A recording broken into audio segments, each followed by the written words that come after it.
Hello दोस्तों, बहुत बहुत स्वागत है हमारे YouTube channel study with Vishal Singh में। दोस्तों की जैसे मैंने पिछले वीडियो में आप सभी को क्लास 10 के सामाजिक विज्ञान सब्जेक्ट के भूगोल भाग के चैप्टर 1, 2, 3, 4 आपको मोस्ट इम्पोर्टेंट प्रश्न दे चुके हैं। उसी तरह इस वीडियो में बात करने वाले हैं 5वें और 6वें चैप्टर से, जो कि बहुत ही मोस्ट इम्पोर्टेंट प्रश्न है और आप इसे जरूर देखिएगा। और जो पिछले वीडियो आप नहीं देखे तो उसे भी जाकर देख लीजिएगा। तो इसी तरह इस 5वां चैप्टर खनिज तथा ऊर्जा संसाधन जो चैप्टर है, सबसे पहले हम 5वें चैप्टर को देखेंगे, उसके बाद 6वां चैप्टर देखेंगे। विनिर्माण उद्योग जो है चैप्टर, उससे मोस्ट इंपोर्टेंट प्रश्न देखेंगे। तो अगर ये वीडियो आपको अच्छा लगे तो वीडियो को जरूर लाइक कीजिएगा और चैनल पे पहली बार आते हैं तो चैनल को जरूर सब्सक्राइब कीजिएगा। तो आइए इस वीडियो को शुरू करते हैं। तो सबसे पहले प्रश्न आपको 5वें चैप्टर से सर्वाधिक उपयुक्तता की दृष्टि से किस क्षेत्र में लौह इस्पात उद्योग स्थापित करना चाहिए? सबसे स्थापित करना चाहिए झारखंड और उड़ीसा में। दोनों जो सर्वाधिक उपयुक्तता की दृष्टि से किस क्षेत्र में लौह इस्पात उद्योग स्थापित करना चाहिए, तो झारखंड और उड़ीसा में करना चाहिए। इसी तरह हम दूसरा प्रश्न देखते हैं। दूसरे और तीसरे प्रश्न को बहुत ही most important, very very most important प्रश्न कर लीजिएगा। तो बॉक्साइट अयस्क है। बॉक्साइट अयस्क किसकी है? एल्युमिनियम का होता है बॉक्साइट अयस्क। और तीसरा, रानीगंज कोयले की खान स्थित है। रानीगंज कोयले की खान स्थित है पश्चिम बंगाल में स्थित है आपका। बहुत। और चौथा प्रश्न ये है कि मुंबई हाई का संबंध किससे है? मुंबई हाई का संबंध खनिज तेल के लिए, ये जाना संबंध किससे है? खनिज तेल के लिए ये है। अब देखते हैं अति लघु उत्तरीय प्रश्न को देखते हैं। अति लघु उत्तरीय प्रश्न में भी आपको 3 प्रश्न देखेंगे और तीसरा प्रश्न सबसे मोस्ट इम्पोर्टेंट प्रश्न कर लीजिएगा, क्योंकि ये हर साल एग्जाम में पूछे गए हैं। और आपसे एक रिक्वेस्ट है कि अभी तक आपने बुक को अपने नहीं पढ़ा है अच्छी तरीके से, तो सबसे पहले आप बुक को पढ़ेंगे तब आप मोस्ट इम्पोर्टेंट प्रश्न को हल करेंगे। जब इसे आप बुक को पढ़े रहेंगे तो आप अच्छी तरीके से आपको समझ में आएगा कि कैसे प्रश्न आपको एग्जाम में पूछे जाएंगे।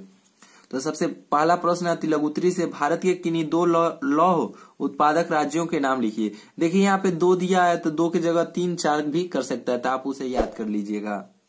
और तीसरा ये है, तांबा के 2 उपयोग लिखिए। तांबा के 2 उपयोग लिखिए। और यहाँ पे भी आपको पूछ सकता है तांबा के निम्न उपयोग लिखिए, चाहे 4 उपयोग लिखिए चाहे 5 उपयोग लिखिए।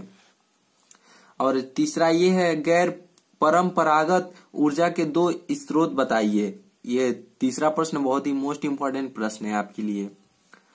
अब बात करते हैं लघु उत्तरीय प्रश्न की। लघु उत्तरीय प्रश्न में आपको यहाँ पे 3 प्रश्न देखने को मिलेंगे। तो पहला प्रश्न ये है, सबसे पहले देखते हैं, कोयले का संरक्षण क्यों आवश्यक है? 3 कारण बताइए, पहला प्रश्न। और दूसरा प्रश्न ये है, परमाणु खनिज किसे कहते हैं? कोई 4 परमाणु खनिजों के महत्व पर प्रकाश डालिए। ये 2 प्रश्न हो गए। और तीसरा प्रश्न ये है, ऊर्जा संसाधन से क्या तात्पर्य है? भारत में किन्हीं 2 ऊर्जा क्षेत्रों का उल्लेख कीजिए।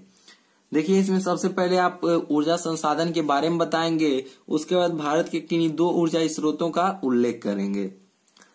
तो अभी ये हो गए लघु उत्तरीय प्रश्न के 3 प्रश्न। अब दीर्घ उत्तरीय प्रश्न के हम देखते हैं। दीर्घ उत्तरीय प्रश्न में आपको 2 प्रश्न देखने को मिलेंगे, जो कि बहुत ही इंपॉर्टेंट प्रश्न है और हर साल आपको एग्जाम में पूछे गए हैं। तो पहला प्रश्न ये है, खनन का क्या अर्थ है? पहला प्रश्न एक तरफ से यहाँ तक का एक उत्तर देना है आपको। एकदम आपको विस्तार से प्रश्न को समझा देते हैं। भारत में खनन व्यवसाय की विशेषताएं बताइए। 2 प्रश्न यहाँ हो गए। उसके बाद खनन व्यवसाय की विशेषताएं बताना है तथा इसके सुधार के 3 उपाय बताइए। और यहाँ 3 प्रश्न, यहाँ से यहाँ तक 3 प्रश्न आपके हो गए। और इसी तरह दूसरे प्रश्न को हम देखते हैं, भारत के खनिज तेल उत्पादक क्षेत्रों एवं किन्हीं 3 तेल शोधक केंद्रों का वर्णन कीजिए। देखिए भारत में खनिज तेल उत्पादक क्षेत्रों, पहले क्षेत्रों के बारे में आपको बताना है और किन्हीं 3 तेल शोधक केंद्रों का वर्णन करना है आपके लिए। ये 6 नंबर में पूछे जाते हैं विस्तृत उत्तरीय प्रश्न। तो आप अच्छे से लिखेंगे कि ज्यादा से ज्यादा नंबर इसमें गेन कर सके। जब आप विस्तृत उत्तरीय प्रश्न को याद करेंगे तो इससे आपको संबंधित रहते हैं लघु उत्तरीय प्रश्न, अति लघु उत्तरीय प्रश्न और बहुविकल्पी प्रश्न, तो वो आपको आसानी से याद हो जाएंगे। तो दीर्घ उत्तरीय प्रश्न को अच्छी तरीके से याद करने की कोशिश करें। अब देखते हैं 6वां प्रश्न जो आपका विनिर्माण उद्योग जो चैप्टर है उससे हम देखते हैं। सबसे पहले हम देखते हैं बहुविकल्पी प्रश्न। तो बहुविकल्पी प्रश्न में आपको 5 ऐसे बहुविकल्पी प्रश्न हैं जो कि इसमें से पहला और तीसरा और चौथा प्रश्न ऐसे हैं जो वेरी मोस्ट इंपॉर्टेंट प्रश्न है। तो सबसे पहले कोई एक कुटीर उद्योग का नाम लिखिए। कोई एक कुटीर उद्योग का नाम लिखना आपका जिसमें हथकरघा जो है ये बहुत ही मशहूर है कुटीर उद्योग के लिए, तो आप इसे हथकरघा ही इसमें लिखेंगे कोई एक कुटीर उद्योग का नाम। लेकिन आपको जो याद रहे कुटीर उद्योग वो आप लिख सकते हैं। इसी तरह दूसरा प्रश्न ये है उत्तर भारत का मैनचेस्टर किसे कहा जाता है। मैनचेस्टर किसे कहा जाता है? अहमदाबाद को कहा जाता है इसमें मैनचेस्टर। और तीसरा ये है किस राज्य में टाटा लौह एवं इस्पात उद्योग स्थापित है। तो कहाँ स्थापित है? झारखंड में। और चौथा ये है किसे इस्पात नगरी कहा जाता है। तो किसे कहा जाता है? जमशेदपुर को कहा जाता है इस्पात नगरी। इसी तरह हम 5वां प्रश्न की बात करें तो राऊ और केला इस्पात कारखाना किस राज्य में स्थित है। तो ये उड़ीसा में स्थित है। तो ये देखिए इसमें ये कुटीर उद्योग जो इस कारखाना है या नगरी जो है ऐसे ही प्रश्न इस चैप्टर में पूछे गए हैं। तो ऐसे ही प्रश्न इस चैप्टर में पूछे गए हैं। तो ये हो गए 5 आपके बहुविकल्पी प्रश्न है। अब देखते हैं तिलक-उत्तरी प्रश्न। तिलक-उत्तरी प्रश्न में आपको 3 प्रश्न मिलेंगे देखने को। 3 प्रश्न में पहला और तीसरा प्रश्न ऐसे हैं जो हर साल आपको एग्जाम में पूछे गए हैं। ये वेरी वेरी मोस्ट इंपॉर्टेंट प्रश्न है। तो इस प्रश्न को देखने से पहले आपसे एक रिक्वेस्ट है कि अगर आप अभी तक आप अपने बुक को अच्छी तरीके से नहीं पढ़े हैं तो आप उसे अच्छी तरीके से पढ़िए, जानिए, तभी आपको ये समझ में आएगा इस प्रश्न में क्या बातें कही गई हैं और किस तरह एग्जाम में प्रश्न आएंगे। तो आप सबसे पहले बुक को पढ़ेंगे तब मोस्ट इंपॉर्टेंट प्रश्न को हल करेंगे। तो ये 3 प्रश्न बहुत ही इंपॉर्टेंट है तिलक-उत्तरी से, तो आप इसे देख लीजिएगा। पहला प्रश्न 2 कृषि आधारित उद्योग का उदाहरण दीजिए और दूसरा राष्ट्रीय पटसन नीति कब अपनाई गई और तीसरा अहमदाबाद किस राज्य में स्थित है और मुख्य रूप से किस उद्योग से संबंधित है। ये 3 तिलक-उत्तरी प्रश्न हो गए और 3 यहाँ पे लघु-उत्तरी प्रश्न हो गए जो 3 नंबर में पूछे जाते हैं आपसे। तो सबसे पहला प्रश्न इसमें यह है कुटीर एवं लघु उद्योग में क्या अंतर है। कुटीर उद्योग के विकास के लिए 2 सुझाव दीजिए। इन दोनों में तो अंतर बताना है, बाद में कुटीर उद्योग के 2 सुझाव दीजिए यहाँ पे आपको विकास के लिए। इसी तरह दूसरे प्रश्न में भारत में कुटीर उद्योग के विकास के लिए 3 सुझाव दीजिए। देखिए यहाँ पे विकास के लिए 2 सुझाव पूछे गए हैं। अगर आप 3 सुझाव याद कर लेते हैं तो 2 सुझाव इसमें लिख सकते हैं बिल्कुल।